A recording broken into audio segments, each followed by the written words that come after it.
Very wonderful. Let's, yeah, do you mind speaking a little bit about Betty Martin's The Wheel of Of course. Consent as well, the art of receiving and giving, and how that informs your practice as well and your work?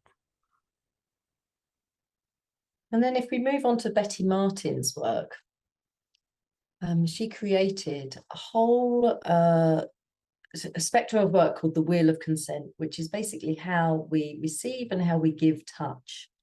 And it talks about touch within consent and touch outside of consent. And it talks about how we all have different touch needs, and they're really valuable and they're really important. But quite often we sit in one area or the other. And that's how we get our touch needs met. Was actually, we do need to explore the full spectrum, ideally, because if we don't, we might get our needs met in slightly non-consensual, slightly murky ways, for example. So, for example, something I often teach women in particular is how to take. So when we're touching someone else, we're not necessarily doing it for them, rubbing their back. It's like, actually, how can I explore my partner's body through touching for my own experience?